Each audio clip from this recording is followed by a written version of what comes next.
Hi, and welcome back to Blue's Garden.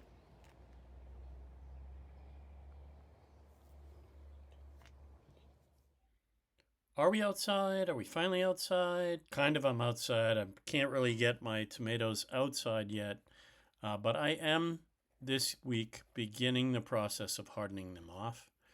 Um, the most important step, perhaps, for your tomatoes, or any seedlings really, is hardening them off, getting them used to going from the relatively calm and comfort of indoors and getting them outside. So hardening off, I'll explain what that is in a little bit. I'm also potting up 4 or 5 different types of tomato, and most of them are slicer types, and then one of them that I call tiny. Well, I don't call it. It's called Tiny Tim, which is really a small cherry tomato, tiny pot, and really tiny fruit. And then also, quick tour outside of some onion that ended up overwintering outside. And then also some quick tour of the potato, how it's doing so far. We're about a month into potato growing, a little more than that. So 30, we're a third of the way. So uh, potting up tomatoes, tour outside of a few things, onions and potato, and most importantly, the take a look at hardening off, how I go about doing that for my tomatoes. All right, first up, let's take a look at hardening off the tomatoes. Seedlings that you've grown indoors are extremely unprepared to go outside. Um, they need a Transition. I do it over 6 or 7 days a week, and you got to get them used to the wind, and you have to get them used to the sun. So now, how do I go about doing that? Number one, I take my seedlings outside. Day one, they go outside for 1 hour, and then back indoors. Day two, I take them outside for 2 hours, and then back indoors. Day three for 4 hours. 1, 2, 3 is 4 hours. Day four is 6 hours. Day five is 8 hours.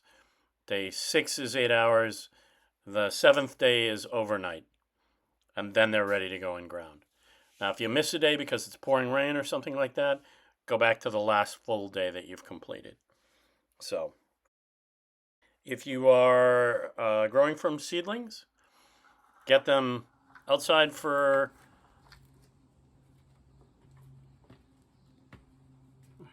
Next up, let's take a look at potting up. I'm going to pot up 4 different slicers and the Tiny Tim cherry tomatoes.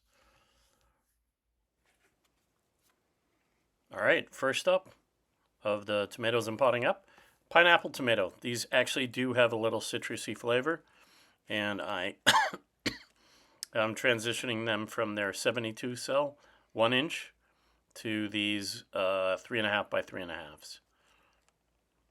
Hopefully, out of every 6 pack, I'm getting 4 or 5 decent seedlings.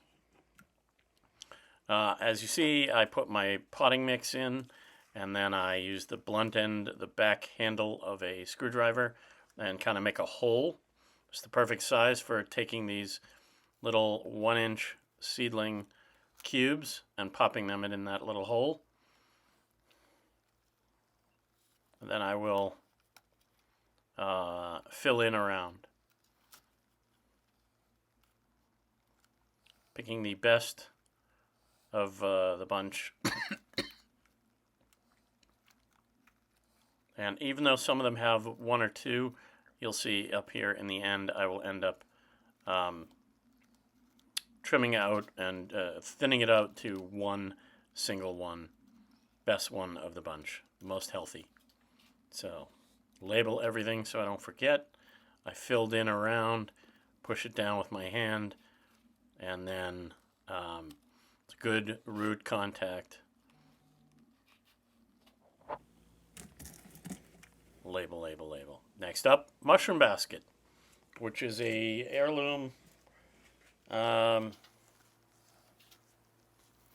Similar process, just make the holes in there with the screwdriver handle, and then take the little seedlings out, and then in they go to the 3.5-inch pots, and then I will thin them out.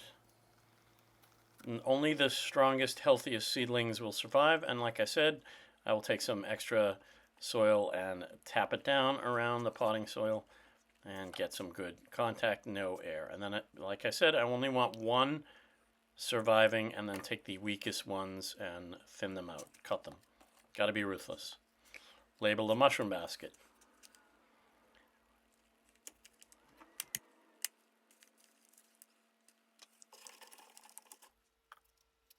And up next, Mad Hatter. This is a new one for me.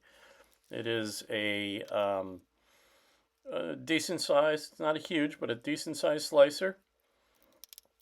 I heard good things about it, so I'm going to give it a shot. Similar process as the other two. Pot them up, label everything, so you don't forget. Thin them out, and then finally, the giant crimson, which is a large, pound and a half size mushroom.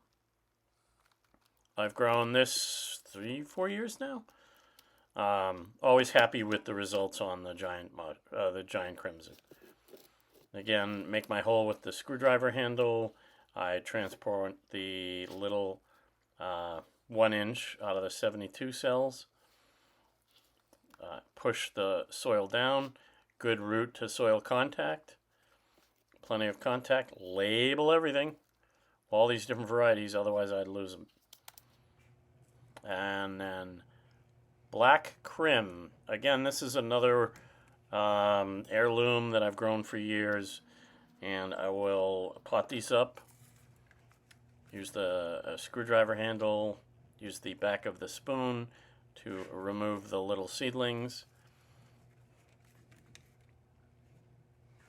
Good soil to roots contact. Make sure there's no air pockets around, and I'll get 5 decent seedlings out of the 6-pack, and I'll trim this last one, which looked to me like it had a couple in there. Trim it down so that only the best, strongest, healthiest survives. Thin that one out there. And Tiny Tim. This is a new one that I did last year. This is the second year I've got it. 3 of these. Let's take a little look at some of the stuff outside. In particular, the onions that ended up overwintering and the potato. See how the potato's coming in so far this spring.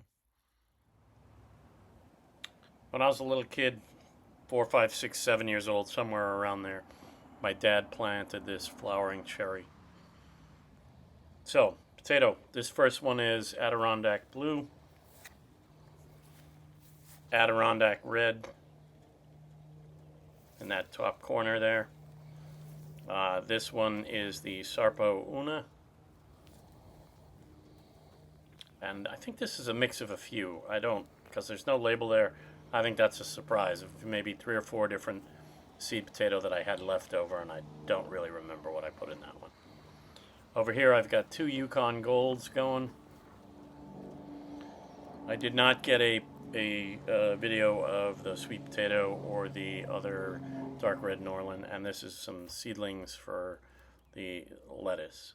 This is an overwintered Tokyo long white onion, bunching onion, and you can see these seed pods will come. I let them go because I want the seeds. So there you can see some more seed pods. These are I believe these are chives. So, despite starting the hardening off process, this past week there were a couple of cool nights, below 50. And this week coming up, there are a couple of cool nights, below 50. So I've got a few more days of hardening off.